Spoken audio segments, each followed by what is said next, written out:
And thanks for tuning in on this special holiday Memorial Day episode of Decaf Decoy. Kind of feel like it'll be good to have a cadence of doing live streams every Monday, possibly. If that works out for you guys, maybe I'll do a little poll right here. Wait, not a goal, a poll. I don't know how to use this thing. Okay, poll. Do Monday live streams work well for you? Because I saw someone right now say in the comment section, that out of the way,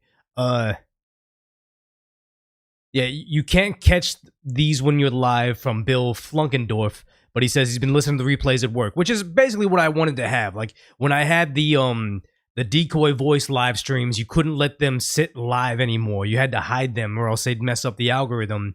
So I had put it behind a paywall, but this one we won't paywall at all. It'll just be live streams here. Thanks Bite Deity, Uganda Hater, all the people that have been here for a very long time. Thanks for showing up. What is it? People saying that they want to talk about the incident that occurred over in Britain today, but they can't because what do you call them? The bobbies? What do you call the crossing guard looking cops that you have over in the UK? Without them knocking on your door. So we're gonna cover a bit of that because I think that the initial reaction was pretty much what we thought. Yeah, Uganda saying what happened in Britain. We got to talk about it today because obviously it wasn't even the instance that they thought it was going to be. They thought it was going to be foreign terror inside the country. It was not that. Apparently it was just a 52-year-old white British dude. But the way the media covered it, you almost already knew, hey, this car rode into a parade and they were worried it was going to go a certain way. So we got to cover that. Thank you very much, General Kale, being around forever, saying $20 super chat, saying, for your cat, hope he gets better. Yeah, I mean, with me talking in here, he might come inside. Maybe you guys get a good view of him. He was always kind of a heavy cat. He lost a lot of weight quickly, which reminded me of my old neighbor's cat who got, I think it's kidney disease, and that's what a lot of indoor cats will get that when they get older. Like, he just turned 15. They lose a lot of weight. They drink a lot of water. They use the restroom a lot. And then he pretty much was going through the same thing where you can feel his spine more. Took him to the vet because I think the chat here talked about it a lot. We took him to the vet and they're like, yeah, he needs special little pill. He needs special food. And it's been a whole thing. So, I mean, it's sad. I don't think he's going to get better. I think we're just going to manage his kidney disease. Hopefully he will not, he'll have another, 7 to 10 years left. I don't know how long a house cat can live, especially since when he was a kitten, he had a very expensive, he had to have a very expensive surgery. So, I mean, I guess every year after that year has been good for him. So, yeah. You guys don't have to donate anything. I think that the biggest contribution to this channel is just you guys subscribing, you guys watching this stuff, letting me know what you like and what you don't like, and then telling people about Decoy Voice, because Decoy Voice channel, I mean, I thought it was going to hit 1 million this year, but we'll see how everything works out. But I mean, you guys just hanging out is enough for me. You don't have to send any money. As long as Hassan doesn't make it to YouTube and start killing the ad revenue over here, I think I'll be fine with just the ads only. Or if you guys are subscribed to YouTube Premium, which I am too. I think YouTube Premium is a great program. That'll keep me more afloat. You know, Feral Gaming says cats live 15 to 20 years. Which is sad to think this could be the end, but I feel like he's all right. Yeah, Dr. Offensive, you're donating your time. You guys' time is enough as it is. Yeah, your cat got to 21 years old. I feel you,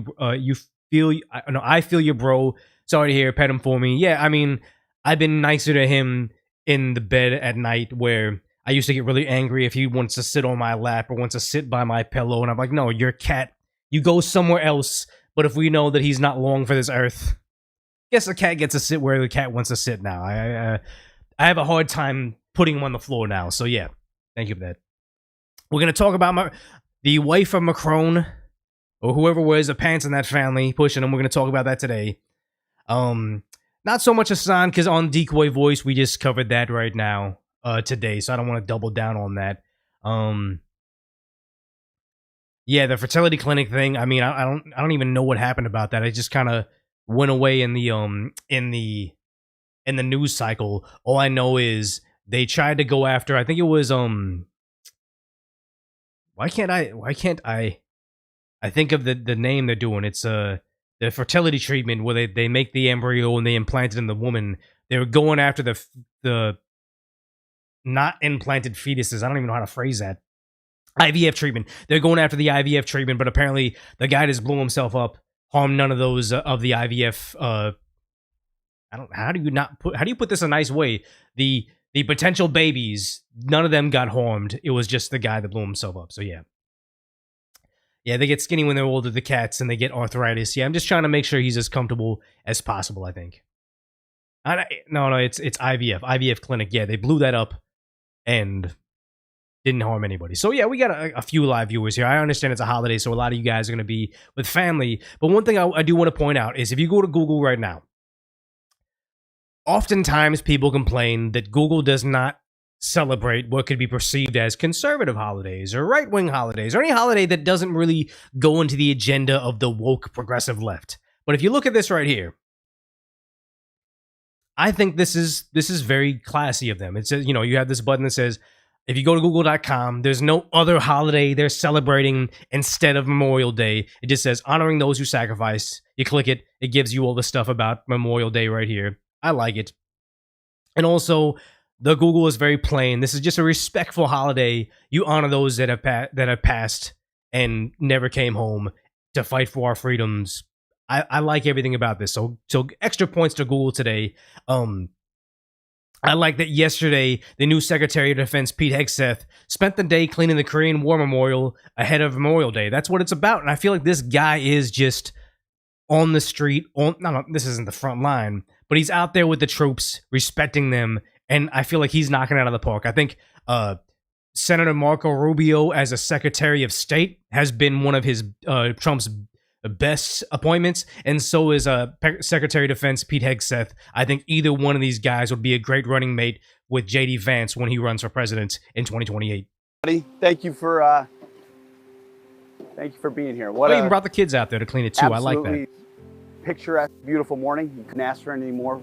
And we've been looking forward to this as a family for a long time. Just an opportunity for our own kids to remind them what it's all about.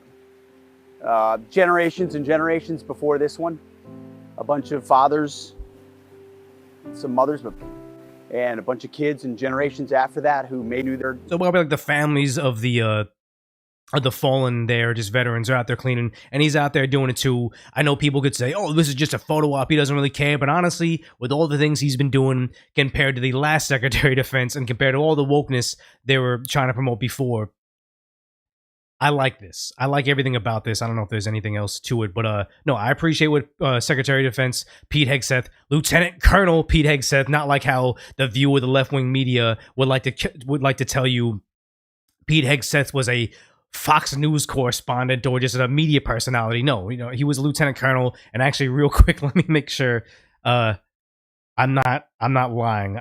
He's Lieutenant Colonel, right? Army National Guard officer. He retired. How come a major? Oops, he was not a lieutenant colonel. He was a major. That's what he retired as. I thought it was lieutenant colonel. Or am I thinking?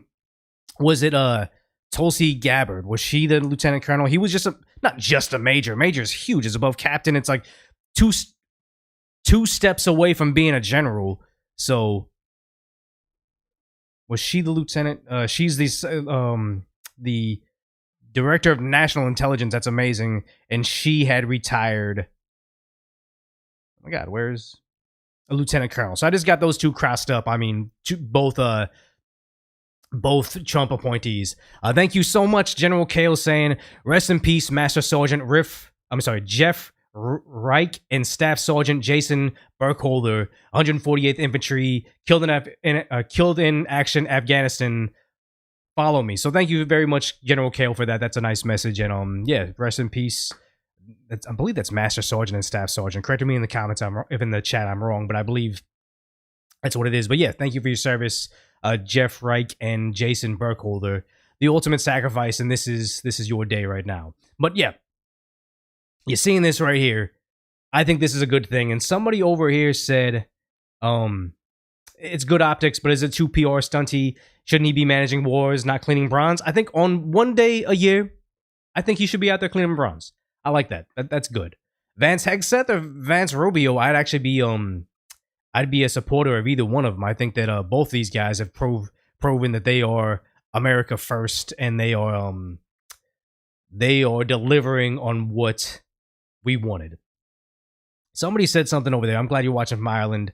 The new ad they showed up, but yes, the ad the Pentagon put out, I like it. You have this: the U.S. military featuring Pete Hegseth and President Donald Trump released this during today's Coca-Cola, which was yesterday's 600 NASCAR race. I don't know much about is this motorsports? NASCAR. I don't know much about F1 and Indy cars and everything, but I think this is good. This is a good pivot, especially before Memorial Day, for what today's military should look like. No more distractions. Yes, Comma Shadow. Thank you. No more electric tanks. No more gender. No more electric Before he addressed gender issues in the military, which I thought it was hilarious that we saw. It was on CNN or something. They're saying, why are they kicking out the people that are trans in the military when they are our most vulnerable population? Why are we saying they can't compete in the military? And it was funny because they say, wait, you just define them as the most vulnerable people in the military. That's not necessarily who we want vulnerable people fighting for us in a war. But then also someone said, hey, they think that I'm too capable to compete. Like, if they're male to female, I'm too strong to compete in sports, but I can't be in the military. Why is that? It's like, yeah, well, if we sent you off to fight China's female military, you would likely outclass their females. But we're just, this is predominantly males in the military. That's predominantly male soldiers are going to fight. Yes, we think that you are not strong enough to fight up against other men, but too strong to fight up against girls in their sports. But yeah, it's crazy that's a fighting. But before he tackled gender, he was talking about electric tanks, something that I find hilarious. Fusion. No more climate change worship. No more climate change war. Exactly. If we're gonna take on China, that doesn't give anything about climate change, I don't think we can be too concerned about climate change while fighting them in an open battlefield. We are laser focused on our mission of warfighting. Yes. Should be only warfighting. I don't care about anything else you guys are trying to represent. I think, what is this? This is a better way to put it now. Because then this is going to make it small. Yeah, I can't make it bigger. We should only be concerned with warfighting. Everything else is not even secondary, tertiary. It should just be a non-factor for our military. That's what we pay for in taxes. This is what we want. We will measure our success not only by the battles we win, but also by the wars we end, and perhaps most importantly, the wars we never get into. It's called peace through strength. You look into who's the president that says, speak softly but carry a big stick? Who's that? Let me know, chat. But yeah, if we're going back to speak softly but carry a big stick, I think that we are 100% going to Roosevelt. Thank you, Teddy Roosevelt. If we're going back to Roosevelt politics in terms of military, I think we're closer to making America great again. The eyes of these young Americans who are giving up the best years of their life in a uniform to serve their nation. The best years of their life. I like how he phrases that, saying you're sacrificing the best years of your life. Your late teens, early 20s. This is when you're, at your peak fighting ability, but also the best years of your life, and you're sacrificing them to your country and possibly sacrificing the rest of your days if you don't come back alive. That's why we celebrate Memorial Day. But I like that they're acknowledging we're not taking retirees. We're not finding old men in certain Eastern European countries, beating them and stuffing them in the back of a van, giving them 1 week of boot camp training, and then sending them off to the meat grinder. No, we're getting volunteers in America sacrificing their best years. I like that. They are incredible. Through our power and might, we will lead the world to peace. Our friends will respect us. Our enemies will fear us. And the whole world will admire the unrivaled greatness of the United States military. And he's like, yeah. Densetsu says, cinematic art trailer, loving it, because this is exactly what Russia does. This is exactly what China does. They don't put out weird commercials about Betsy has two moms or whatever that was. I forget what it was. An animation of like she's at the pier at the beach and her mom gets sick and then I get my strength from my two moms. It's like, no, we want this. What wins wars isn't having two moms in your story. What wins wars is strength.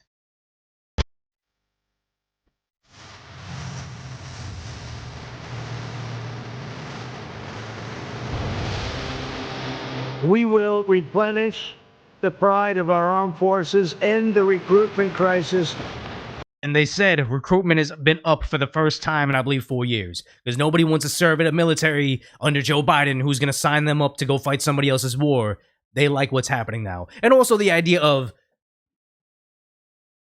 getting kicked out because you didn't take the medication that they demand you have. We don't fight because we hate what's in front of us. We fight because we love what's behind us. Well, that we don't fight because we hate what's in front of us. We fight because we love what's behind us. I think that's a big thing with the whole mass importation of military-age males. How they talk about how, yes, we're bringing in no families, no women, no children.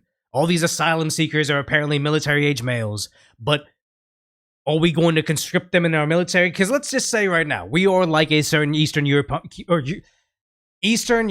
country that got invaded. They've had a lot of asylum seekers from the same countries we have asylum seekers from. When they were called to war, saying, okay, everybody's got to fight in the front lines, Russia's invading us. You saw all these, I forget where they're from. They weren't from Uganda, but they were Africans. They were fleeing Ukraine to try to get to other parts of Eastern Europe. And they're saying, no, I'm seeking asylum from persecution back in Africa. I'm not here to die in Ukraine's war. And it makes sense. But why would you bring in a population of people to receive social services, receive housing, receive re-education, receive whatever, and not have them assimilate into your country, where if your country's under attack, they will just move on to the next place to receive benefits over there? I'm not saying, Starship Troopers service equals citizenship, but just the idea of why would we bring in people? Like, who's going to love the country that's behind them to put their life on the line if we never have a unified culture? If we never have Americans that are proud of being Americans anymore? Like, it's very, very troubling to know that we may have a country that is so divided and so lost for identity. 20 different languages, all these different communities that have state flags that are from the flags of the countries they fled, different religious rules in certain parts of Texas. We are not going to be able to feel the force of people that love the country behind them enough to put their lives on the line, and then thus we lose the identity of America. Lose the identity of America. Yeah. Join the mobile infantry Starship Troopers. God bless you. God bless our armed forces. God bless our men and women serving overseas, and God bless the United States of America. Love this. Yeah, I love everything about this. This is the new military, and then Trump just goes out there and just puts it on the surface. I love today's military. This is exactly what I voted for, guys. Those days are over. We're getting rid of the distractions, and we're focusing our military on its core mission: crushing America's adversaries, killing America's enemies, and defending our great American flag like it has never been defended before.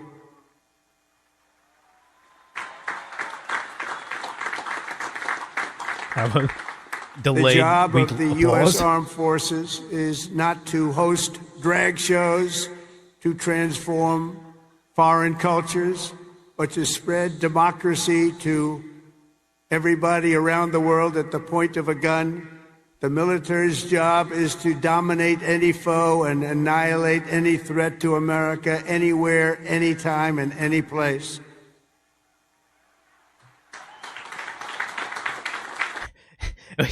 What did Joe Biden say? Now clap, you ungrateful bastards, or something like that. Let me know in chat. He's getting applause. It seems like weak applause. I don't like that. But at least it's not like Joe Biden saying, Now clap for it. Something like that. Yeah, A big crowd. part of that job is to be You stupid respected bastard, that's what he again. said. And you are, as of right now, respected more than any army anywhere in the world, and that's happening. And I can tell you, you are respected like nobody can believe. And that's crazy because you had the military under Joe Biden being asked to do an awful lot more than they had before because all these new wars were starting.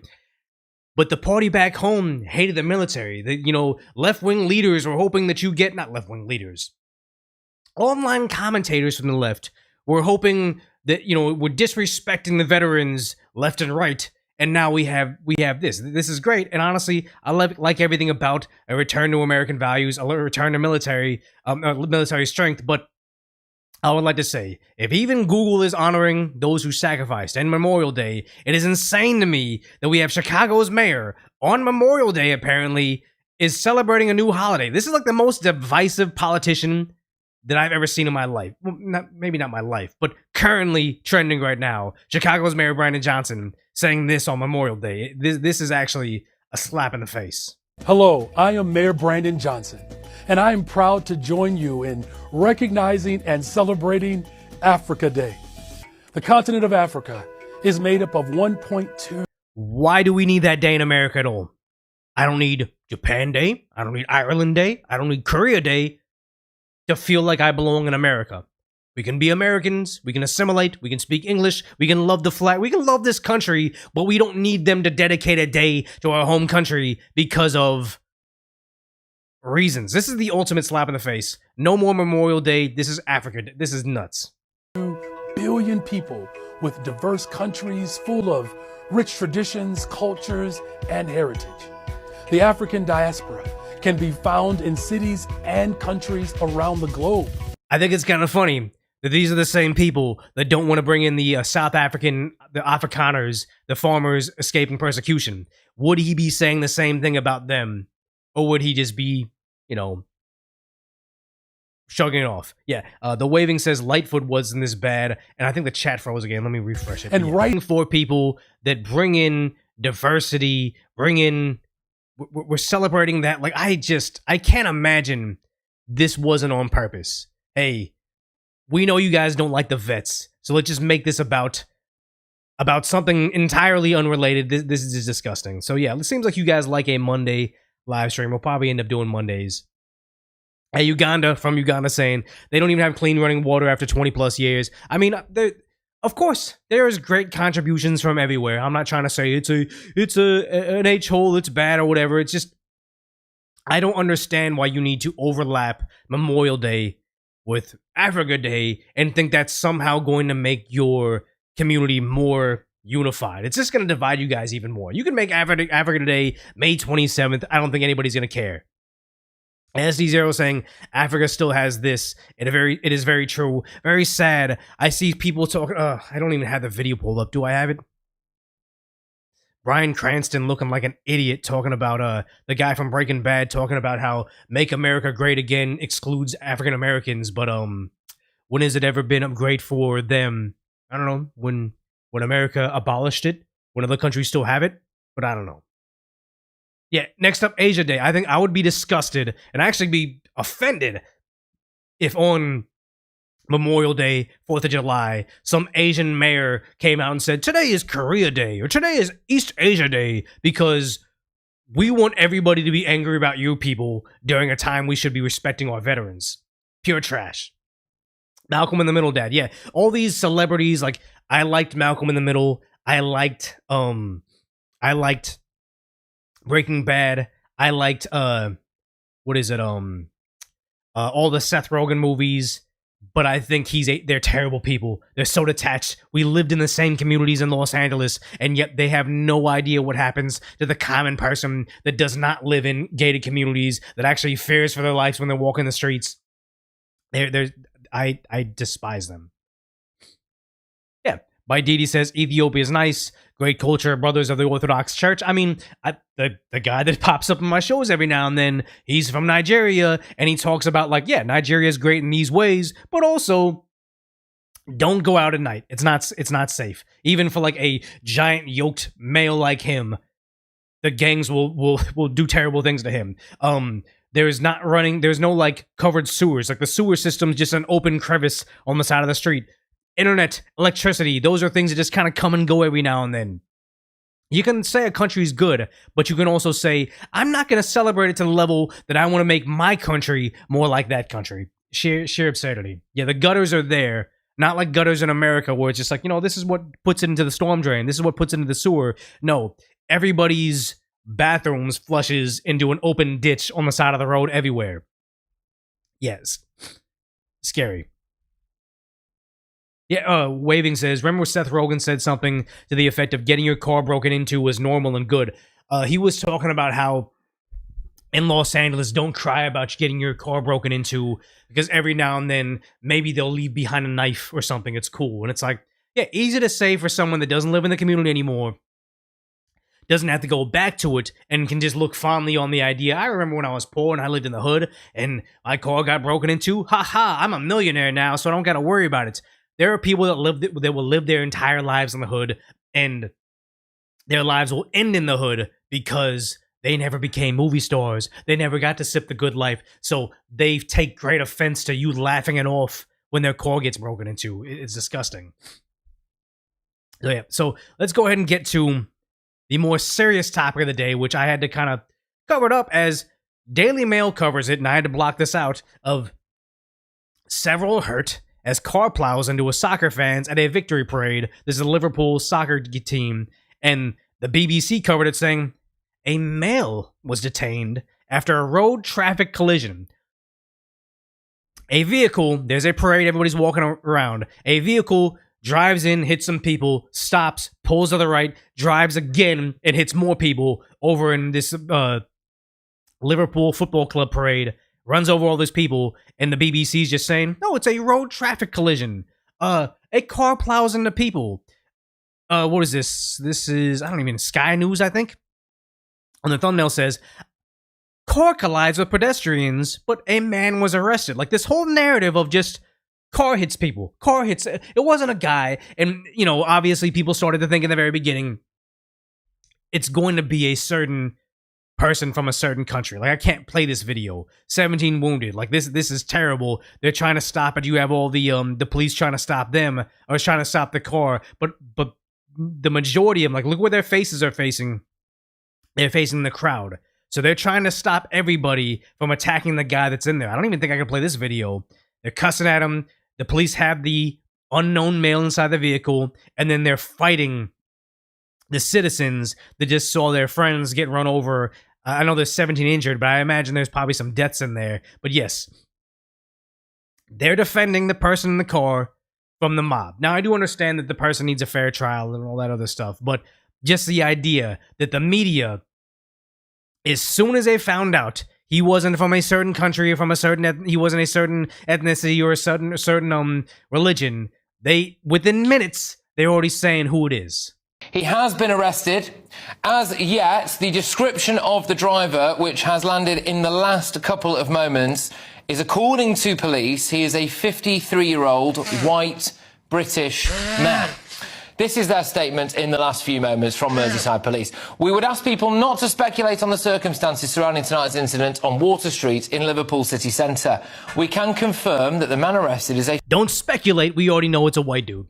53-year-old white British dude. We already know, so don't speculate. We're willing to release it. Because if it was the other way, it would have taken them weeks, and then they wouldn't cover it anymore. 53-year-old white British man from the Liverpool area. Extensive inquiries are ongoing to establish the circumstances leading up... And here's the difference between the different parties is, I'm certain there are no conservatives out there that will hear, oh, he's a 53-year-old British white guy? Well, you know what? Maybe he was a troubled schoolboy. Maybe he had these things. Here's some exonerating facts about his life, why, he never knew his father or whatever. It's nonsense. The British or conservatives are not going to see someone that did a mass, essentially terror attack and try to run coverage for him. No, everybody wants this guy beyond bars for the rest of his life. Probably even get... Does the UK have capital punishment? I don't even know. Most people see this and want capital punishment. End them. But if it was the other way around, I feel like they'd say, well, they'd label him troubled schoolboy, and they'd use an image of him when he was a kid, when he first came over, or something like that. Like, it's disgusting how quickly the media said, oh, you know what? We can say it's a 53-year-old white British man from the Liverpool area. Put that first sentence. I wish I put up that article of, actually, I'll find it right now, of when you have the race of the criminal, how long it takes them to reference it in the article, if not at all. I know I have it somewhere in my thing. Or is it in my replies? Jeez. I'm not going to find it right now. It's going to take me too long. But it was something like, if the perpetrator is of this ethnicity, if the perpetrator is white, it's going to be within the first sentence. But if the perpetrator is somebody else, it's likely not ever going to be referenced at all. If I can find it, I'll post it up here. Otherwise, I'm not going to search for it forever.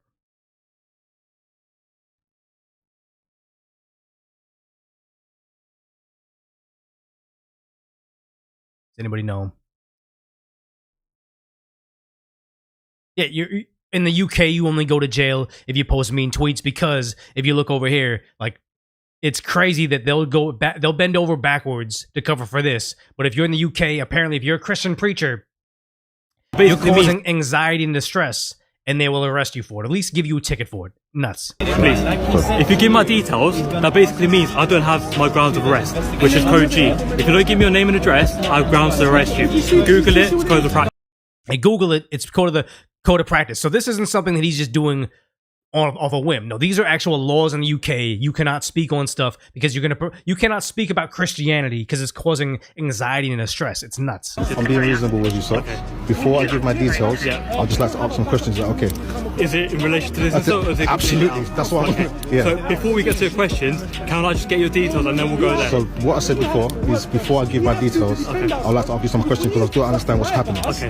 What do you need to understand? Thank you. So you referred to there being a hate crime, right? Okay. I only have to tell you the allegation. I don't have to tell you exactly what it is. There's an allegation of a hate crime. Of an allegation that someone felt alarmed, distressed in a public place. Public place, okay. Okay. So, in a public place. Okay, so someone felt the section is actually harassment, alarmed and distress. And distress. Yes. Okay. Obviously, I have to go find out the exact facts and so on. So you're not giving me an opportunity to do that right now. No, you keep interrupting when I'm talking. So I allowed you to speak. You're not. Yep. So you finished, or can I? Darren says, as far as he's like this right-wing extremist, he seems pretty chill. Yeah, he seems like a very rational person. Probably wasn't causing anxiety and distress, but you brought in a base of power over there that makes it so you can't even be a white male Christian person expressing your beliefs. There's no freedom of speech over there anymore. I'm saying to you, you can speak. And maybe Sunshine saying it's a hate crime to ask someone to speak English over there. Insane. So I just want to understand clearly what's happening. So, sir, so you're saying that someone from the member of the public has called you, saying that they have received harassment, alarm, and distress because of a hate crime. Is that what you're saying? What are you trying to say? Are you trying to quote them in exact words? Huh? Are you trying to quote them in exact words? I'm just understanding what's happening. Okay, let me clarify. Thank you. Let me clarify. I have not met the victim. Okay, you've not met them. Like I said. So he doesn't even know the victim, but he knows you're guilty. Insanity that's what it is. And this is the post that I was talking about, where they say, how deep does the media bury the race and the murder in their articles? If it's this race, it's going to be in the first 10th, second 10th, third 10th. That's when the article, like, that's when they mention it. But if it's a white, it's a 32% in the first 10th, pretty much 70% that it's going to be in the first or the second 10th, and then likely it'll be buried back here. But over here, the bigger thing is, it's not the fact that they don't mention it early, it's the fact that 70% of the time, they won't mention it at all. If it's white, 91% they mention it. So when you see something like this, it's not the fact that, oh, they said, man did this crime, man did that. We had the same thing in America where the guy drove into the Christmas parade. Man, a car plows in there. SUV attacks Christmas parade. No, it was a person that did it, but they bend over backwards to cover for them when it doesn't fit the narrative, because for some reason it's more important to protect the narrative than the people. And the bizarre thing that's loosely related right now is because you see in the UK, you can't even speak about Christianity anymore. It's insane to me that right now, you see this guy talking about emigrating to Japan, and he's so angry that Japan is making it harder for you to seek to be granted asylum as a refugee in the Japan, like almost like he's entitled to it. I don't know how he got here. Yeah, so Japan's parliament passed a bill that would make it harder for people to apply for asylum. Good. I think these laws have been too lax for too long. What constitutes asylum in America was you downloaded the CBP-1 app under Biden and they let you walk in. No, asylum should be very, very extreme circumstances, but a place like Japan isn't the likely place that you seek asylum if you're escaping, I guess. If China invades South Korea, maybe Japan is the country that you would seek asylum in, but not if you're from South America, Africa, the Middle East. If you got to cross several countries to get there, I don't think you're the #1 destination. That's my opinion. So right now, in Japan, asylum seekers cannot be removed if they have an application pending. And because asylum is... Yeah, and the thing is, like, if you have an application pending, no. You, what is it like in America? The remain in Mexico rules. They should have the same thing over there. You don't get to come over there and say, hey, your courts are backed up, so we get to live here forever. So difficult to get. Now they're making it, hey, 3 strikes and you're out.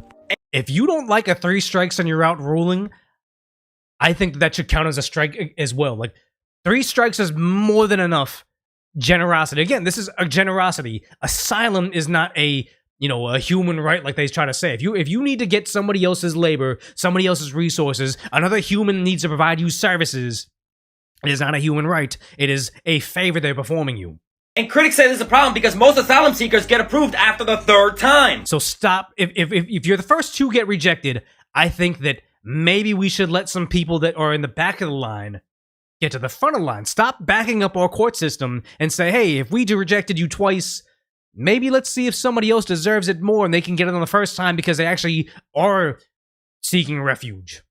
Oh, look, convenient. They're cutting it off where people get approved. Also, these changes we don't need to take people in. Address the fact that the immigration system in Japan is really mean to children. Because Japan doesn't have birthright citizenship. Yet no country has birthright citizenship other than the U.S. The U.S. implemented it because they had the Emancipation Proclamation. They wanted to give the children of slaves the right to be American citizens. Yeah, I think that's more than reasonable to do. Birthright citizenship exists in no first world countries.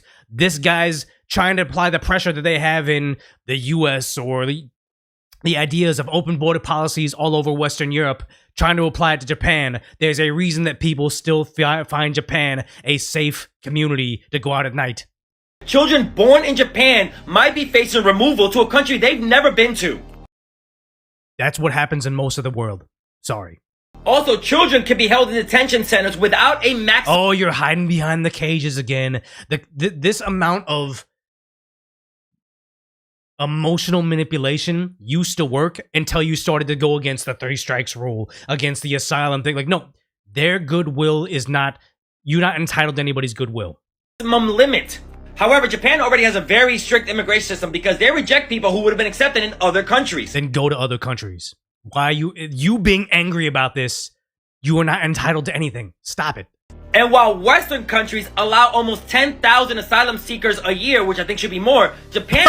there it is. Everybody needs to accept everybody. Ridiculous. ...lets in about 202 people a year, which is just about 5% higher than it was the year before. Good. But in this new bill... There's a reason why Japan is Japan. And check this out. The parliament is creating something called a quasi-refugee for people like Ukrainians. Oh, and by the way, Japan let in more Ukrainians as evacuees than they did anybody else under asylum seekers. Now, what's wrong with that? They were being invaded. Wouldn't this be a good thing? If you ask Japanese officials why they let in Ukrainians and not Kurds, they'll say, oh, it's not racism, it's just policy. Because Japan refuses to admit that they have a racial problem. Yeah, they do. They don't refuse it. It's open. Japan's racist. Korea's racist. They don't understand the idea that traditional societies like Korea are even racist towards other Asians. Like, I think that he sees them saying, oh, Asians are racist towards non-Asians. But once you drill it down, it'll be East Asians are racist towards Southeast Asians. And then it gets drilled down even more. Koreans are racist towards Japanese. And then you drill it down even more.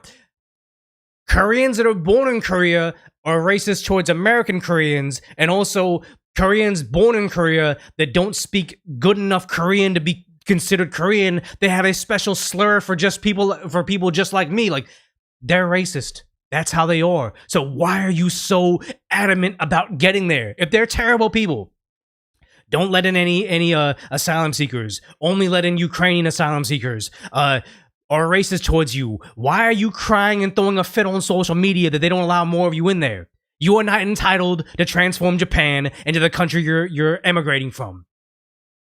But he's got this weird socialism thing in his head that makes him think like, oh no, we deserve to take your country over. It's nuts. Like when George Floyd was murdered and everybody was posting Black Lives Matter. Yeah, because it doesn't matter over in Japan. If it's so bad, don't go there. The Japanese government was posting things like, there is no racism in Japan. Okay, that's an interesting way to go about it. But of course, Japan is going the same direction as like the United States. And I guarantee they didn't say exactly that because they said it in Japanese. His translation is probably embellishing what they said. States in Europe. Even though the population is shrinking and aging, and immigration would really help out this problem. No, it would not. No, it wouldn't. Here's a problem that you're having over in Canada right now. They said the population's aging, birth rates aren't replenishing the people. So we need to bring in a new, underclass, like the Democrats say. Oh, they're going to pick the crops. They're going to take all the janitorial jobs. They're going to do all this. We're going to bring in all these people, and they're going to pay the taxes. And the people that retire, we're going to give you guys social services. So you know what? Bringing in the immigrants is going to solve our Ponzi scheme that is Social Security. When in actuality, what happened is increase the retirement age, lower social benefits for the elderly, and raise taxes because you need to pay for this new group of people that are also on social services. So they like to frame it as if they're going to save your older people, but they're going to destroy your society because they're not going to assimilate. And then also, they're going to need more social services, so it's going to take away from your older people. Nobody is saying every single immigrant is bad. I am an immigrant to this country. But if you bring in a mass of people that say, hey, look, the system's only built to accommodate, what was it, like 500 or 200 people a year, you can't break the system because you demand it and you don't respect the country. Nonsense. They refuse to let immigrants in. They rather let their society die than let the fabric of it change in a way that they don't like. Yes. No problem with that. Either way, if either way it's going out, at least you can preserve it. Nuts. And this is a pattern that keeps repeating itself around the world, where rich nations put up barriers to keep poor people out. And he's complaining about that, but then you have scenarios like this. So you can either age out and be like Japan, where you're selling more adult diapers or elderly diapers than baby diapers. And then you do things to try to make... I think they're trying to tax people for being single and tax people for not having babies. You can incentivize it. You can be like Trump and try to say, hey, if you have this many kids, you're going to get money back. I think they're trying to figure out a way to give... If a family has 4 children, they no longer pay taxes. Things like that to incentivize you to have more children, or you can just ditch your culture entirely and have it so you can't even preach on the street because you're causing anxiety and distress to other people. This is nonsense. And what's worse is a lot of these people are trying to escape things that these rich capitalist nations created. Yet rich capitalist nations? Why can't we get in these rich capitalist nations? Because it's funny. It's like none of these countries, none of these rich capitalist nations are demanding asylum into these socialist nations, and yet the irony goes above his head the entire time. Refuse to take responsibility for. Responsibility for? We don't have responsibility for anybody. You understand that the doctors in America took the Hippocratic Oath. We gotta save people. We gotta make sure we gotta help sick people. But that doesn't mean the entire world gets to go over there and say, hey, look, now you have to be 7 days a week, 12 hours a day because there's people that need health care. Absolute absurdity. Breaks my heart to see that Japan is moving towards a... it breaks my heart that I can't control Japan. That's what he's saying. Far-right immigration system, just like the European Union and the United States. Okay, cool. Yes. Make a system in the country whatever country that he represents, that he thinks is doing it right. Make a system that's so great that the Japanese people want to go to you.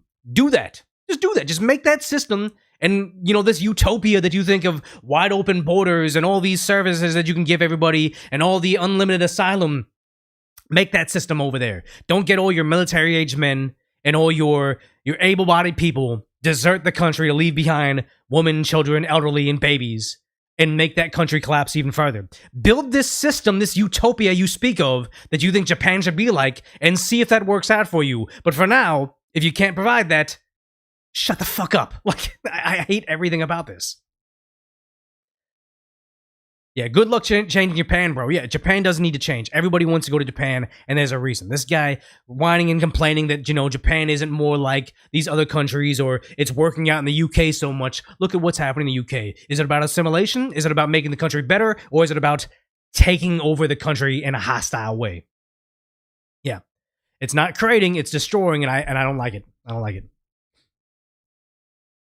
And here's the thing, is letting in millions of uneducated, unskilled, unvetted immigrants has only cost us billions and raised crime. We can bring in immigrants. We love immigrants.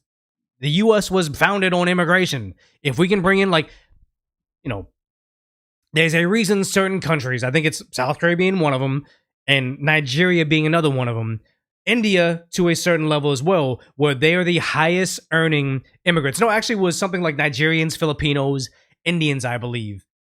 As there is a stereotype of, like, you know, Filipino nurses, Indian doctors, Nigerian surgeons. There are certain people that we want here. They're vetted, they're educated, they're going to come over here and provide a service way better than whatever our universities are spitting out right now. There's a reason immigration is a good thing. Unvetted, unlimited immigration, and that's financially incentivized is always bad. Like, how many times you have these Chinese, military-age Chinese males found near U.S. military bases, flying drones over them.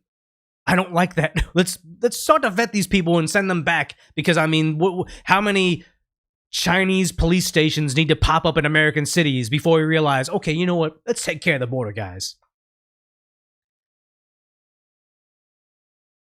Yeah. Okay, so we got the other foreign news out there is Emmanuel Macron and his wife having a bit of a spat when they landed in Vietnam. And I feel like I can play this because it's not like an attack, but yeah. You have that. Two-hand shove in the face. Two-hand shove in the face, and then I guess this is the wrong clip. Oh yeah, I'm caught on camera. Trying to downplay this, and like, what is it? Candace Owens even called that, where it's like, Associated Press said, France's first lady seems to push her husband. No, not seems. Like, seems is like when I'm trying to cover something and I'm not trying to make a direct accusation because I'm hearing it from a Twitter post, so I don't really know. Oh, he seems to say this. No. She did it. He did it. We all saw. Wait. Associated Press has the picture of her doing it. Seems to push her husband. This is like what I didn't see it because I don't watch Philip DeFranco anymore. I think it's garbage. But when I think actual social justice warrior said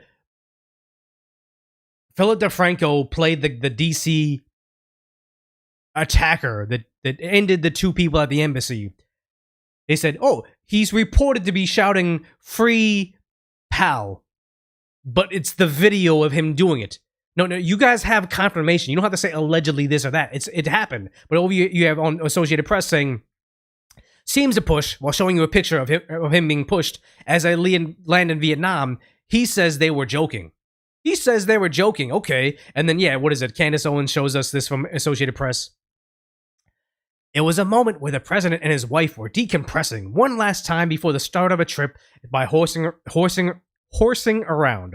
It's a moment of complicity. It was all that was needed to give ammunition to conspiracy theorists. Guys, if we saw the video and said what we saw, did you know that you're in fact a conspiracy theorist? Like, where is my tinfoil beanie?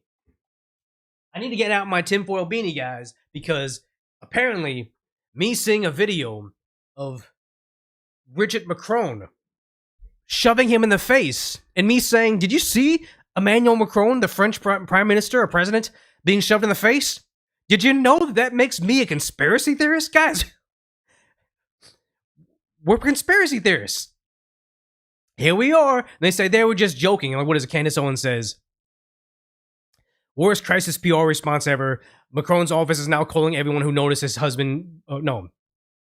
She has a lot of good points. I'm not gonna go down that road. You should check out her Discovering Bridget, I think, post. It'll change your mind about everything. It's not a conspiracy. I believe her. But yeah, let's go into this.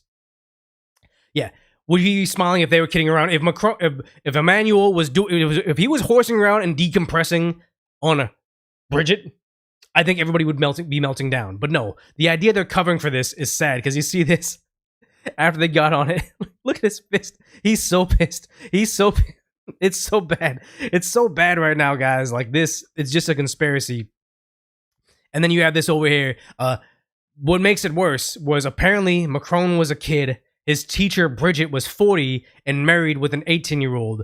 The slap is minuscule drip of the tip of the iceberg. And I had no idea that he was a kid when they met. He was Bridget was a 40-year-old teacher that had kids older than him. And they said something like, Emmanuel Macron has 2 stepchildren by marrying Bridget, and he's the youngest person in his family. This is crazy that they're covering this up and making us conspiracy theorists because we say it's an objective truth. Like, this is a bad look. Honestly, I'm not even like the most like, oh, manly man. Like, we have to be what is it? Never let your woman disrespect you. But honestly, if I got shoved in the face with 2 fists or 2 slaps in the face as I'm getting off an airplane, I cannot lead a country until you divorce that person. I'm just saying right now, you have to divorce them. Over. Yeah, the white knuckles is bad. It's really bad. So, okay, I also want to cover real quick a follow-up right now of what we saw over in Los Angeles 4 months ago, where Mayor Karen Bass went to Africa to go to what I believe was a wedding. Gavin Newsom was doing all these things to make California environmentally safe, but they couldn't keep water in the fire hydrants. Later on, Gavin Newsom was seen dancing and talking about rebuilding the city and how the Olympics is coming in 2028. It's all bad. But here we have Mayor Karen Bass saying, homes are under construction through the Palisades ahead of expectations. We've taken action to cut red tape and expedite the permitting process to get families home. Trump called her out for lying. Called her out for lying in the very beginning, and now she's trying to say, hey, look, empty lot. 1. This might be an empty lot, 2. 1, so 1, 2, 3, 4, 5, 6, 7, 8. That might just be a yard. 9, 10, 11, 12, 13, 14, 15, 16. That looks like rubble. 17, 18. At least 18 properties devastated, and she's over here patting herself on the back saying, oh my god, look, we've taken action to cut red tape. Here's one house that's still under fucking construction. She's playing music like this is a realtor saying, look at the beautiful homes we're building. Still under construction, probably several months out, and I said, what, 19, 20, 21? And these are still rebel, mind you. And then she's getting slammed over here. Like 79,000 views, 133 likes, 685 replies. This is the most California post I've ever seen. Some government official bragging about supposed success, thinking we can't see their utter complete failure with their own eyes. How many permits have been improved? Croc might not know, yeah. Did you watch a video? Only one house, 20% constructed by empty lots. It's been 6 damn months. It's been 6 months, and she's trying to congratulate herself. Oh my god, guys, look, we built 20% of one house in 6 months. So much red tape. When Donald Trump was here saying, you cut the red tape, they build tomorrow. Yes, give us federal funds. Red tape's gonna be gone. No. One house has been built. You see this over here. This is Adam Carolla. Not a big fan of him right now, but he has a good point talking about when you want to rebuild in Malibu, this is the red tape that California is putting in place, congratulating themselves, patting themselves on the back after they lied to Donald Trump. This is what's actually happening over here in California. And we're looping back on a 4-month-old story, but I think it's important that you guys know this.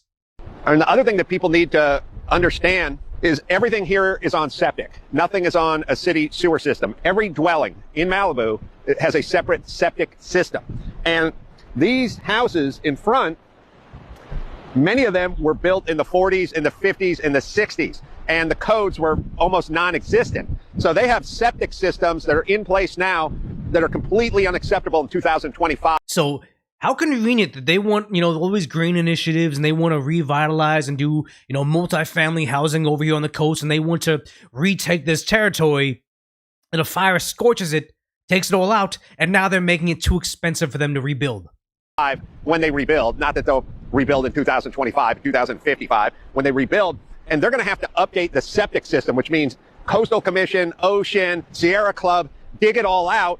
And because of the proximity of the ocean, they're going to have to build seawalls so that erosion won't take their septic system. So they're going to be several $1 million into stuff that's buried in the ground. A seawall, not above the ground, but a seawall that's in the ground so that the storm and the erosion can't get to it. New septic system. I mean, they may be... Same thing happening over in Lahaina. The mayor comes out, the mayor and the governor comes out and says, we're not going to let people poach this property, but also... conveniently before the fires, we made a new special rule that if there's a disaster, we can not commandeer. We can make the area not a memorial. It's like when you have a national park, you say this is a chat. What am I saying? This is the memorial to the fire or whatever. But also we can build something on top of it. The government will own it, and also it might be luxury housing. $3, $4, $5 million into it before one piece of 2x4 is even put up in terms of framing the new house. Do you know how much bureaucracy, red tape, and permits worth of nightmare this is going to be? Yeah, because regardless... Yeah. But guys, we built 20% of one house in a sea of 20 houses. So much success. Of whatever the mayor says, whatever the governor says about expediting this stuff, a septic system is a septic system. The code is the code. The seawall is the seawall. And they're all going to happen. Yeah, it's crazy. And someone said, why am I hating on Corolla? Because I love Corolla. And like what Problematic says, because he's a certain way with his fans. It's a whole thing. I won't dig up old stuff. Seems like a reasonable guy, but I personally would not be a fan anymore. But yeah, Grant Cardone talks about what they're really doing in Malibu because he has a home over there. This is nuts, and I think it's worth knowing about. The rumblings in the state of California. You have the last house standing on Malibu Beach. It was singed by the fires. It was not leveled. Very fortunate for you, obviously. But you're hearing rumblings now that those beaches in Malibu, including your house potentially, may be taken by the government under eminent domain. And it's just rumblings and rumors and so forth. But that's very concerning. What are you hearing? I got a phone call yesterday from a guy that sells trillions with a T of insurance premiums per year worldwide. He's actually covering my home, okay, and along with a 15,000 unit portfolio that we cover with him. And he says, Grant, are you hearing anything about eminent domain? Eminent domain, that's what I was thinking of. And I said, no, I haven't heard that yet. What are you talking about? And he's like, we're hearing the first rumblings from property owners that are trying to get covered, that nobody can understand. Why is nothing being done? Why is the beach not being picked up? Why haven't the bore samplings and environmental stuff been done? Why are only 4 permits been approved in 4 months?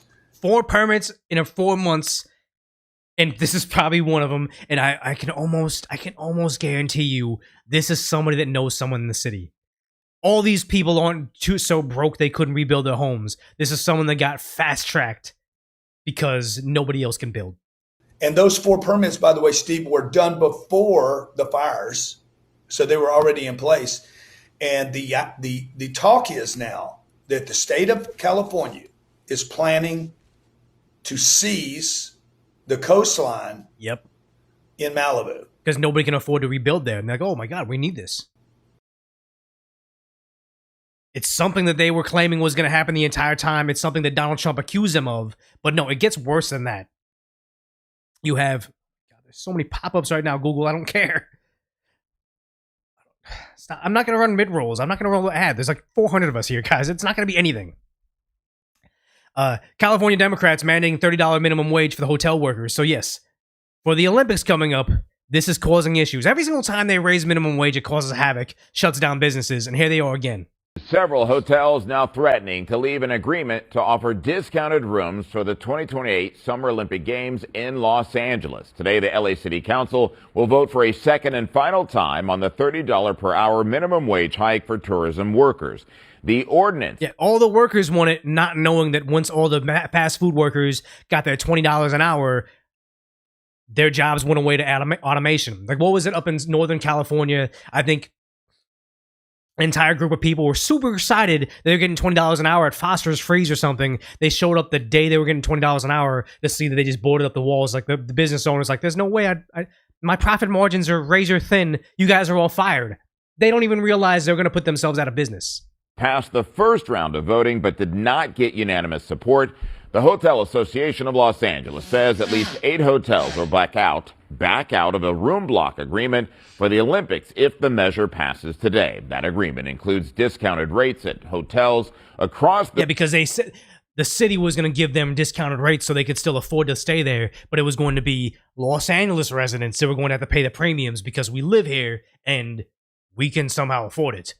The city for officials, sponsors, and even the media. Now, the hotels say those rates can no longer be sustained under the new wage ordinance. Yeah. So yeah, they're going to shut it down. Here's my conspiracy theory. Where's my beanie? My conspiracy theory with the whole situation is apparently the government cannot run a business that competes with the public sector. So like over in Chicago and I believe New York City, they want to open up government-run grocery stores or government-run bodegas. But as long as there's people still in business, they can't open up the government-run. Like, this is socialism. So they say, okay, you have to now, we're doing price fixing. Like, oh, yes, bodegas and supermarkets are gouging their customers, so we're gonna do price fixing on bread and milk. So no matter how expensive it gets, you still have to sell it at $10 a gallon, putting them out of business. Same way they're gonna have all these hotels out of business, that they're going to be able to seize those properties and say, okay, now the city runs a hotel, now the city owns the coastal line stuff, now the city can make a whole bunch of multifamily homes on the beach. They're trying to implement socialism by trying to put out the private businesses out of business because they're making minimum wage too much. They're price fixing food and groceries. That's my tinfoil hat theory, because you have, what are they doing at the time where people can no longer afford food, groceries, fast food? These hotels are going out of business. No, the state is using our tax dollars to sue Trump once again. So today we announced our 24th lawsuit against the Trump administration. This lawsuit comes from the United States Senate today, unlawfully acting to remove California's leadership as it relates to reducing the amount of pollution coming out of tailpipes. That was established, by the way, in 1967 by Ronald Reagan. Okay, I don't want to hear him talk anymore. He annoys me so much. But just, yeah, we're having a crisis over here in Los Angeles. Somebody found this copper over here. He's working an event. So he's in his full uniform, but apparently he's a detective. They only pull guys like this for special events, and they're complaining about how much he got paid. Also, I don't like this type of reporting. There goes Rand making it overtime. $196,000 a year in overtime right there. One person making $196,000 overtime. Buddy. We haven't seen each other for a while. How do you feel about that? How you feel about a hardworking person pulling as much overtime as possible for his family? Ridiculous. Film the Police LA, I think, is garbage. $196,000 you made great. Just in overtime last year. You're really policing the city of LA. Wow. $343,000 you made total last year, but $196,000. Are you excited about the Is he wearing a Rolex on duty? Is that the oyster? I doubt it. Maybe I don't know my bracelets enough, but I'm like, if he's making $300K, I don't know how he knows this, but if he's making $300K and he's wearing a Rolex while working a red carpet event, I have no problem with it. Yeah. Actually, you know what? You make as much as the governor in overtime. The governor makes $206,000 a year. You make almost that just in overtime. Boy, you really. What, did he say the governor makes $260 and you make that with overtime alone when he knows it's $100,000 less than that? This guy's math is terrible. What did he say? The governor makes $206,000 a year. You make $206,000 a year, so he's off by $30K or $22K. $22K is a lot of money. That's not almost what the governor makes. Make almost at just in overtime. Boy, you're really milking the system. Is that milking the system or working? He's not like a politician hanging him back, working half days and calling a lid and still getting his 206K. He's actually out there. Like, if he's a detective, like, let me just look to see what unit does he work in right now? Oh my god! Oh, it's all the film the police stuff. But what is it? Oh yeah, he's a police detective. But what is his detail? Because if he's not like a street cop and he's doing this, like, what does it matter? What does it matter? What detail does he work? I don't know. But yeah, I'm guessing, yeah, he's a Hollywood detective. This makes sense. But if he's working an overtime detail, working a red carpet event, he's earning it. He has his regular job, and on his off time, he's working this carpet event.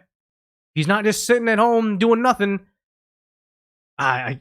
This is his overtime, exactly. The best part about it is you don't live in LA. We both know you live down here. And that's a crossing line. What do I? He's like, you don't live in LA. Where do I live? I don't want to hear this anymore. But just, he's working hard. But right now, Mayor Karen Bass, in the financial issues that they're having, where they just had all their workers strike too, they're going to freeze LAPD hiring. Oh my God, there's all these retirements. Freeze hiring again. So you mean to say that they're complaining, they're crying, oh my God, the police are making so much money overtime. We still need the same amount of peace officers in our streets. Why do you think a hiring freeze is going to help that? It's just going to increase this guy's wages if he wants to make more money. I despise everything that's happening in Los Angeles, everything that's happening in California, because at any given time, you can see this right now. This guy, what is he?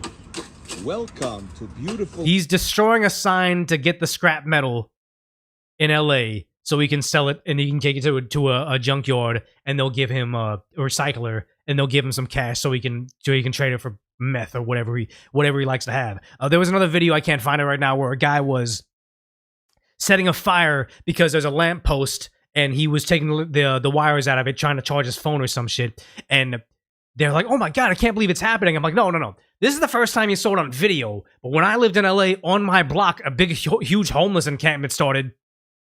And they were constantly setting themselves on fire because they were opening up the light posts, messing with the wires, and then charging their phones, their devices or whatever, and setting fires to their tents, the neighboring tents, and whatever it may be. And then they were just leaving, going to the sporting goods store and stealing stuff, or using the their government issued card to buy new stuff, and it's just leaving rubble, burning things, and just destroying the city. It was a terrible, terrible thing that was happening constantly. But it's like, no. It has been this way for a long period of time, but just now people are starting to catch on, and it's crazy that it took people so long to figure it out because yeah, Tinker Cat, he had a body cam on, dude. He's on the not a side hustle. What is it? The overtime isn't the problem. It's him wearing his uniform while on private overtime. Tinker Cat, I don't think you understand how it works. Coppers, I think LAPD still, for a brief period of time, they could work other jobs because they couldn't get overtime. They froze overtime. I think the only thing they ever got, they didn't get paid out overtime. They just got bank time. So if I worked 4 hours extra, they wouldn't pay me for the 4 hours extra. They just give me 4 hours vacation time to use later on. So then the coppers were having a hard time making ends meet because they usually rely on overtime. So they could go work at Zales. They could go work at a jewelry store wearing their uniform, but they also are permitted to carry off duty. That's what it was. This was not him doing private security. This was him being the uniformed officer that event requested him to be there. Like if you're in if you're a copper in Anaheim, you can get extra details over, like, I think it's like a Disneyland, like downtown Disney, the Duck Stadium, the Angel Stadium, no, the Ducks Pond. There's events that you can get overtime pay by doing extra stuff. There's not a attached unit there. For Los Angeles, there's plenty of events like red carpet events that only occur once a year. That's not a detail that does that. They're just working extra over there. That's him just signing up for it. So yeah, we don't have a problem with them doing it because they need it. And oftentimes, the events themselves, they will pay out of pocket. Like I know Disneyland pays they pay extra amount of money to get that. I even think I worked at a mall one time that they paid the city extra money to get a couple officers that were just to patrol that area primarily. Yeah, in a complete police capacity, it's paid for by the city in a way because they get their benefits and their overtime and all and their medical, but it's usually the private businesses that are paying for that. Yeah, California is third world country for first world prices. It's sad. Very sad. So yeah, it's funny because the Democrats are having such a bad messaging issue right now. Like you see this over here from Fox, where apparently the Democrats launch a $20 million study to understand American men. Yeah, that very idea of going to YouTube, that's where people are getting their information. That was new. Democrats saw that same data and ignored it. You also saw the now famous... They turned their nose up at it because they thought they could run on propaganda, and people are too stupid to realize it. They also thought the censorship on places on YouTube was enough to control the narrative. It was not. Proposal that the Trump team did with going on Joe Rogan, Theo Vaughn, not traditional Republicans, but they went in there because they saw that audience. Not traditional Republicans. No, they're Democrats. Democrats push them towards common sense, which just happened to be MAGA Donald Trump. Not Republicans, because Republicans are garbage too. Like, what I just see right now, I don't want to detract from myself too much, but there was all these things that Doge is doing. All the things that Doge is doing right here it is. Why don't Republicans codify in the law? Because you have all these Republicans voting against to say, hey, Doge is making all these cuts for foreign aid. Why don't we just make that a rule that we don't do it anymore? Because Republicans are garbage too. Theo Vaughn and Joe Rogan weren't pushing people towards conservatism. They were pushing people towards MAGA, Make America Great Again, populism. Audience they had tremendous opportunity with. But the difference is, to your point, a syntax study isn't going to do it. Authenticity is. Yeah, authenticity is something they don't have. They keep on saying, oh, $20 million, we're going to understand it. No, they're going to spend $20 million and throw another person like Hassan Piker at us. Or they're going to throw another person like that, who's that really skinny white kid? The one that just got pushed. Or they're going to throw a David Hogg at us. Or they're going to throw a Harry Sisson on us. These aren't the masculine. Or they're going to throw Tim Walz at us because he could fix a truck and he wears a fancy watch. And he's also a retired National Guardsman that oftentimes uses stolen valor to say, I'm a higher rank than I was. I also served more than I did. I was in combat. But that's the guy that's going to bring back middle America conservative men. That's what they think. It's ridiculous. And that's what's missing from the Democrat Party today. Doing a TikTok dance or inserting some doing a TikTok dance doesn't do it, guys. Some four-letter words into your tweets, not going to get you there. Nope. If people aren't buying your message and buying your messengers. Yeah, that very idea. And $20 million is going to change that. And it's funny because you see this over here. The youth has been captured. Benny Johnson saying, hey, look, this is the Florida Gators basketball team they showed at the White House. Because remember, before, all the basketball players, like these are millennial basketball players, LeBron, Steph Curry, they're becoming corny now. They're dads now. They don't want to go to Donald Trump White House. Oh, we don't want to do that. But then you're having the new generation. Even the Shohei Ohtani, Blake Trinan Dodgers, they showed up to meet Donald Trump. And now you're having the college kids ecstatic to meet Donald Trump. Like, who's this guy? He was like 7'8" or something back there. Meeting Donald Trump. That was a funny moment. I forgot what he said about him, but it's just like, yo, is this guy good at basketball or something? It's funny, but yeah, these are the TikTok dances they're talking about. But no, this is the ultimate sign that times are changing. The Democrats don't have a default hold over the youth, and not even their largest voting demographic, conservative, college-educated woman, or not conservative, college-educated woman used to be owned by the Democrats, and even they're breaking off. So you were a Democrat? I was my whole life. Really? I first voted for Bill Clinton and voted Democrat every single year until, November. And what do you think of Trump now? What do you think of his policies on deportation? You know what? I can't tell you specifically. I'm afraid to tell you because I don't want to be attacked by my fellow Democrats and my neighbors, but here it is anyway. About his policies, but what I will tell you is that it was not for Donald Trump, we might still be living next to gang members because everything changed after he was elected. So you feel a lot safer now that he's in the White House again? I do. Because he's taking it seriously. Because deportations. Yeah, the Democrats simply ignored it. They said it was lies. They wanted it because they were trying to replace your vote with their vote. They won't talk to people who have been victimized by this. No, they ignore you guys. They champion Maryland men, and they ignore Laken Riley. Funny how more Americans identify with either being Laken Riley or having family members that would be Laken Riley than having family members that are the Maryland man that had to have a restraining order against, or on video seemingly trafficking people, and also are a member of a gang so much that they had to have their tattoos covered on their knuckles with a heart emoji. More Americans side with Americans than foreign gang members, and the Democrats just don't understand that. Now, I know you said you were a gun owner. I am. Yeah. Are you a gun owner? Now we are. Yeah, now they are. It's interesting how whenever reality comes into play, then they start to say, oh, maybe those Democrat ideals, those progressive ideals, those, provide for everybody, we're in a socialist utopia, and trust everyone, open your doors to anybody that wants to come into the country. Maybe all those values go out the window when you're faced with the fact that we don't live in a Disney Pixar movie. Because of this? Yes. Mm-hmm. So you've turned from like a Democrat, Bill Clinton supporter to now a gun owner. Did you think that would happen? Never in my life. I'm the last person. Absolutely the last person. I used to have a group called Teachers United for Immigrant Rights. We can't just have... And then suddenly you turned on them when you had to give those immigrants rights. Funny how that worked out, where it was, when it's hypothetical, give them all their rights. Let them in here. We need to give them liberty, life, and pursuit of happiness, and provide for all of them. But when it comes to being on Martha's Vineyard, actually giving it to them, suddenly it's not so idealistic anymore because we have very finite resources and unlimited amounts of people that want to be here. Anyone cross the border, and if they're showing us that their intentions are not to live in a peaceful way with us, then why not deport them? And so people are arguing about the And now you're a MAGA Republican. Now you're that. Funny how that works.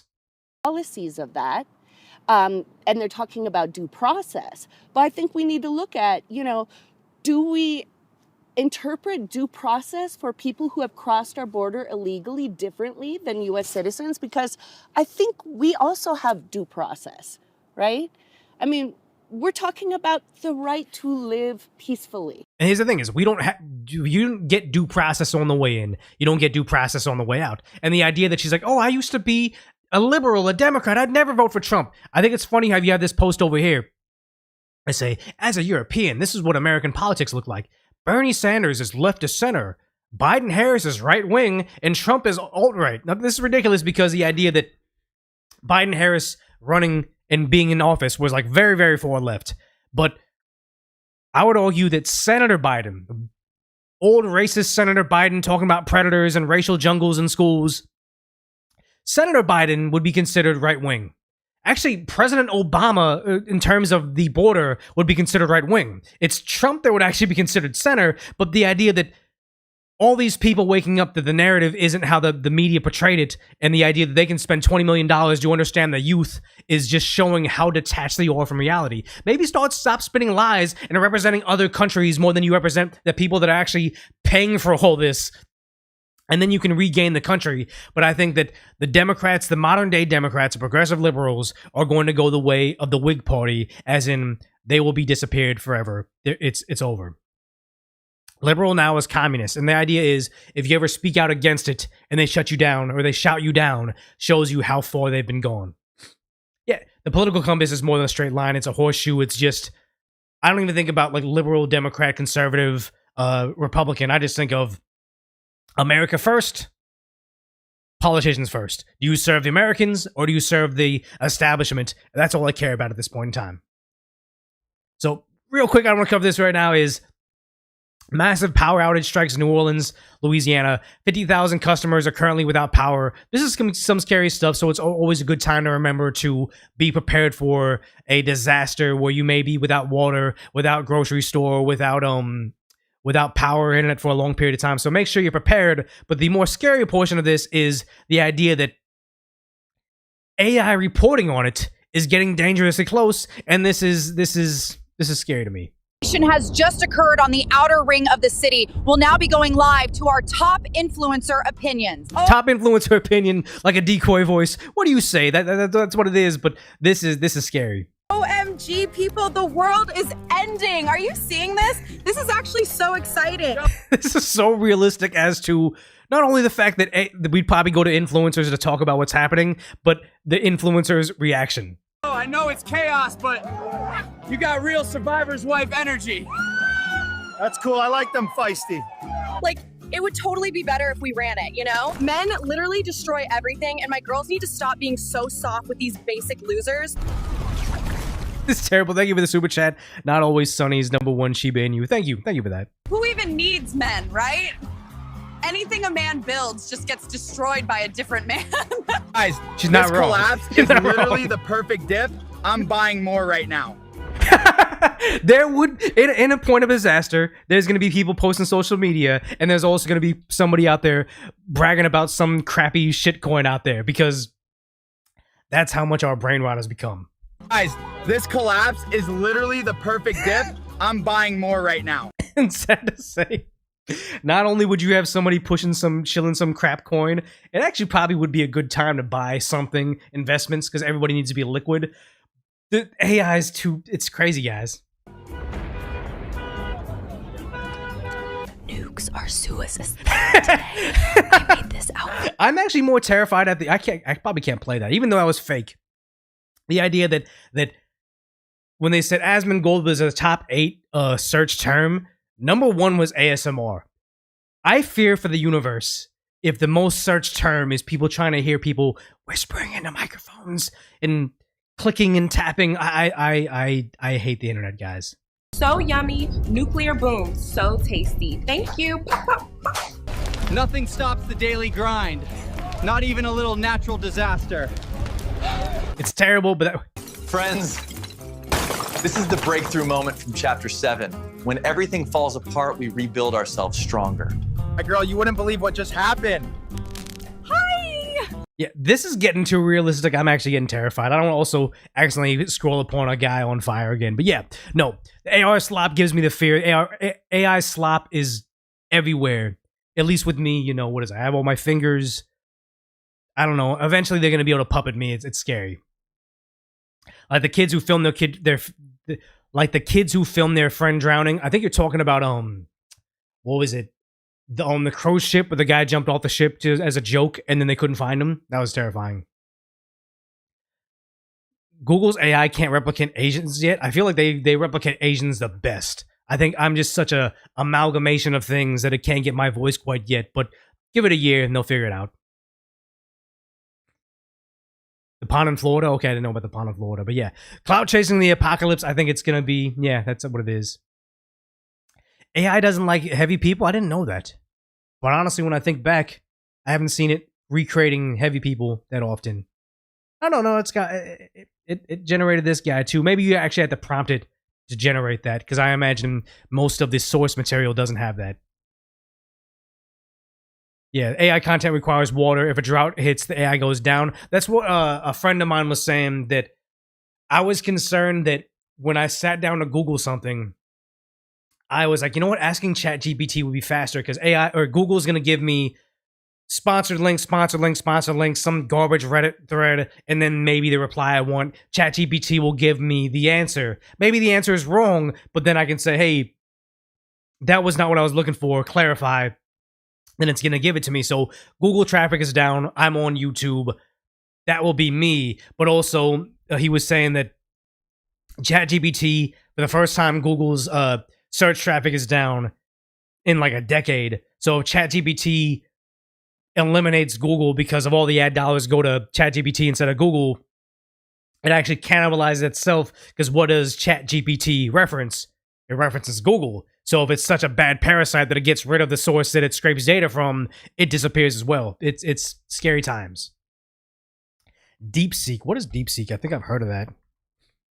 Is DeepSeek just the Chinese version? Okay. Maybe I'll try that. Is DeepSeek legal in the US? Wow. New York, Texas, and Virginia are banning DeepSeek. I was not aware. Chinese ones.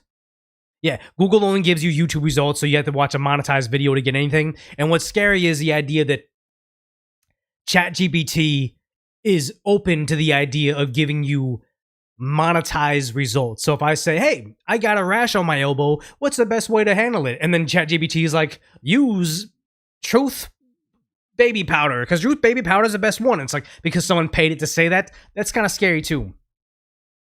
I don't think Grok is free. I think Grok, you have to have a premium membership, but I already have a premium membership. But when ChatGPT got to 4.0, it became better. And I'll tell you right now, is I don't use ChatGPT on this channel, but it's when it comes to like strategy, when I talk to it, it gets stuff wrong a lot. But I find ChatGPT is good for like brainstorming stuff. Like, hey, this is what my channel looked like before. This is what it looks like. What about Asmongold, Penguin Zero, Tim Pool, Brett Cooper, Candace Owens? What do they do that Decoy Voice doesn't? And if I'm trying to grow my channel, how can I bridge the gap? And that's why you see on my channel Decoy Voice. How do I show you? The newer videos are going to have different titling. They'll have different stuff going on. I'm trying new stuff. But also, my videos open up with my face now, as opposed to open up with clip. That's something that ChatGPT and I brainstormed as to, you know, why do people are attached to Candace Owens and Brett Cooper, but maybe not so much for me? Is it because they're attractive women and I'm not? What is it? And they talk about how, or ChatGPT talked about how, no, audiences looked at that and said, here's a host that I subscribe to, as opposed to Decoy Voice being, he's a narrator that talks about stories. So it's like, you know, just redesigning the way I approach stuff is something from ChatGPT, and I honestly think it's actually helping my channel growth, and it's kind of scary. Dr. Offensive says, ChatGPT just tells you any idea you have is the greatest thing since sliced bread. It is true. It will mirror what your idea is. You think, oh, is cutting bread triangle shape? Is that better? It's like, oh my God, it's better. Like, ChatGPT kind of just reinforces what you say until you open up an instance and says, hey, give me no nonsense, be factual, be brutally honest towards me, be mean to me when I'm wrong. Like, really program that instance of the conversation to be direct and concise, because other people on, I think it's Reddit, say, are you weirded out that ChatGPT uses slang and uses emojis a lot? And it's like, because you're programming it that way. If you use emojis and slang a lot, ChatGPT is going to give it back to you. So it's not so much that it's getting bad. It's because you're programming it to get bad. Asobi says, with LLM, what is LLM? Language Learning Model Studio, you give your LLMs different starting prompts, basically giving it underlying personality. Yeah, pretty much when I was having it assist me writing with topics, what I did is I gave... YouTube tells you, if they watch your video, here's all the other videos it watched. So I found all the videos that my audience also watched and which ones had over 1 million views. And I just plugged in all those titles into ChatGPT and said, hey, what do these titles have in common? Okay, those things that you said they have in common, like those things you just learned, consolidate that, like cement that into your machine learning, and then only give me things that reference that data you just learned. And you really tried to program it. Okay, no. Large language model. Thank you. Large language model, not learning language model. Large language. Yeah, give it to me straight, Doc. Be brutally honest. Be mean to me. Like I said stuff like that. Like, it was sad. Like, can I pull it up right now? Is when I was trying to say, hey, objectively, what would I look like if this? Or objectively, like, do you think I where's the where can I find? I was like, just be objective, say how ugly I am or something like that. And like, you know, was I better with a beard or trim facial hair, long hair, man bun? It was just like telling me stuff. And in the beginning, it just wants to stroke your ego. It does not want to be honest with you. I had it redraw me, like, oh, give me a actually it's gonna be in my images, right? My library. Yeah, I was like, give me a face shot of me, like a good business headshot, and it redrew me. And obviously, guys,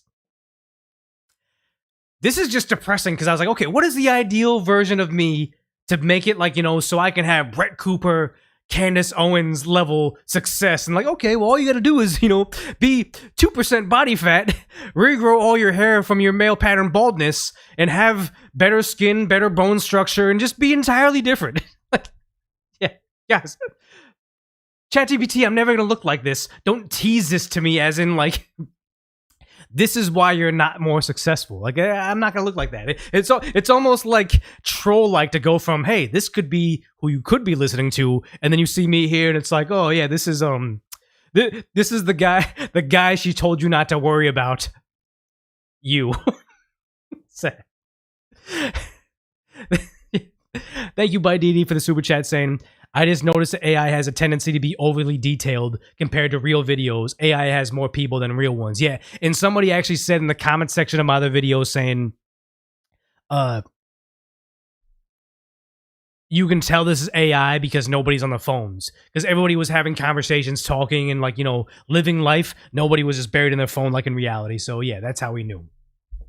Yeah, just be that guy, add a face filter. Maybe if I tried harder. I mean, no, I just don't have these dimensions, guys. Is it racist to say you look the same? No, that's just you being very, very nice. Thank you. So on that note, I feel like we've been going on a holiday for an hour and a half or 2 hours. I don't know what this is saying, but for like an hour and a half, I think it's a good time to cut it off. Yeah, Chad Voice. That, you know what? This is all it is. If I just shaved my facial hair and took off this hat, I would look like this guy. Yeah, thanks for hanging out as long as you have. If you haven't already, please subscribe to this channel, and I will see you next Monday. I feel like that's a good cadence for us, so I'll see you guys on Monday. But for now, duck off and enjoy your Memorial Day. And yes, thank you for everybody for your service.